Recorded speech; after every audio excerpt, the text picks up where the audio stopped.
So let's go down, make sure that you go down into the paint layer so that we can make our edits.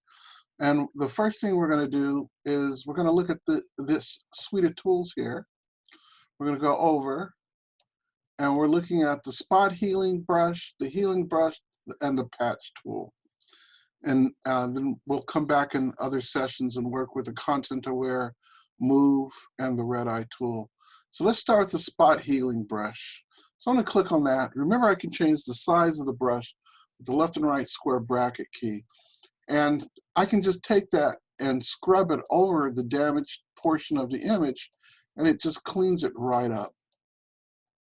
So it does a really fantastic job on blemishes and tears inside of a document, or if the person has wrinkles or pimples or anything like that, cleans it up really nicely. I'm going to undo that.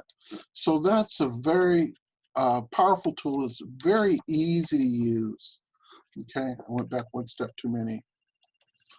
Now, underneath that is the healing brush, and the healing brush works pretty much the same way. I'm going to zoom in a little bit. The healing brush works pretty much the same way, except I have to set a source and destination. So that's why we use the clone stamp tool first, so you understand the concept of source and destination. I alt-click and set my source point. So it's Alt, and then click with the left mouse, let go of the Alt key, and then I'm picking up from the source and putting it into the destination.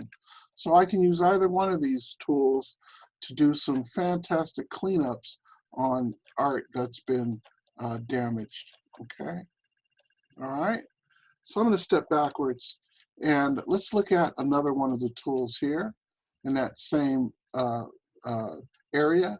Let's look at the patch tool. So the patch tool works by creating a little selected patch, and I drag that patch over a damaged area and then drag it over what I want to fix it with. That works really well. I drag it over the damaged area and then I drag it over what I want to fix it with. Let's do that one more time. I drag it over the damaged area. Then I click inside and drag it over the place where I want to use the clean part of the image to fix it. Now, when you're using that tool, what you want to do is make small selections so that it works more efficiently. If you try to grab a big, large area, it generally doesn't work as well. And there's two methods. The method that we first used is called source. I can use destination, which works the opposite. I make my patch, and then I drag it over there I want to patch. So I make the patch, and then I drag it over the part that's damaged. Okay? And there we go. So those are some very powerful, intelligent cloners. Now, there's certain things I can use those for. I wouldn't use either of those tools to repair his mustache. They wouldn't work as well if I tried to use this to clean up the mustache. It's not going to work. And the reason why is because it's smoothing and feathering the edges.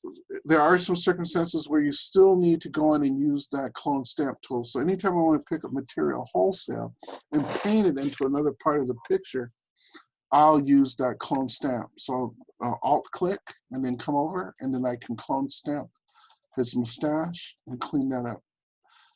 Okay, so those are the tools that we're going to use for cleaning up images. We have the clone stamp, the pattern stamp, we have the spot healing, the healing, and the patch tool.